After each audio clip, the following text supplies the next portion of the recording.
Hello, मैं आपके सामने लेके आई हूँ हिंदी भाषा शिक्षण और प्रवीणता का क्वेश्चन।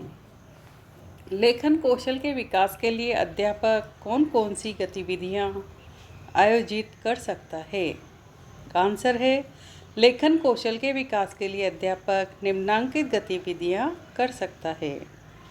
पहली गतिविधि, छोटी कक्षाओं में वर्गों की लिखावट पर ध्यान दें। वर्णों की लिखावट पर ध्यान दें। जो छोटी कक्षाएं होती है बालकों की, उसमें वो बालक किस प्रकार से वर्ण लिख रहा है। 2 लाइन कॉपियों में बिंदु रेखित वर्णों पर पेंसिल से अभ्यास कराएं।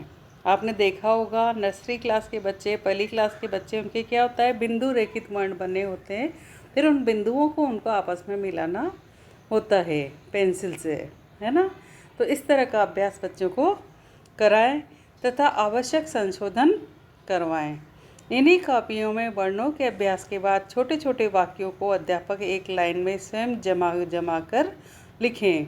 जब बालक को वर्णों का अभ्यास हो जाए, अ लिखना डॉट के माध्यम से सीख जाए, उसके बाद क्या करना है, जब वर्ण सीख जाता है तो उनको बाद धीरे धीरे छोटे छोटे वाक्य जो पहले टीचर्स कर लिखे उसकी कॉपी में जमा कर एक एक अक्षर लिखें।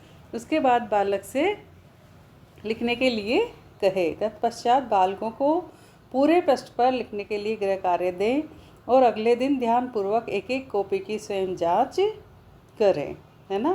बालक क्या लिख के लाया है, उसने कौन से अक्षर की बनावट को कैसे बनाया है, उसका पूरा कॉपी की जांच होना आवश्यक है।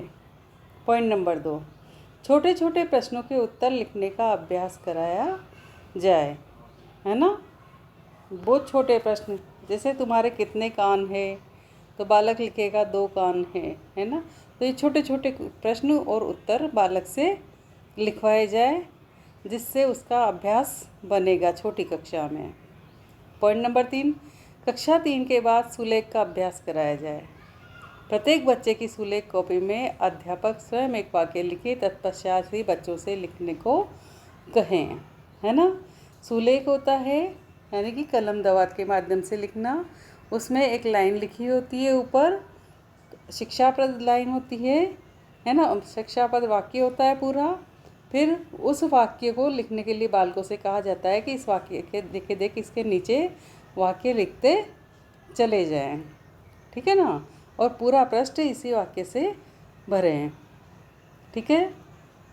पॉइंट नंबर 4, अनुलेख, श्रुतलेख, प्रतिलेख आदि का अभ्यास कराया जाए, है ना। अनुकरण के माध्यम से लिखना, सुनकर लिखना, ये सब उसको अभ्यास कराना ज़रूरी है। 5वां पॉइंट है लिखने के लिए बैठने की व्यवस्था, प्रकाश व्यवस्था, वर्ण लेखन के चरण, शिरोरेखा, वर्णों व शब्दों के मध्य उचित अंतर, वर्णों का सही व समान आकार का ध्यान रखा जाए, लिखावट के दोष का बोध कराया जाए व सही लेखन का अभ्यास कराया जाए, ठीक है ना। कहाँ पे बैठ के बालक लिख रहा है, प्रकाश की उचित व्यवस्था है, वो जिस जगह चीज़ पे बैठा है, टेबल कुर्सी पे बैठा है, उसकी उम्र और उसकी साइज़ के अनुसार वो बिल्कुल सही है ना।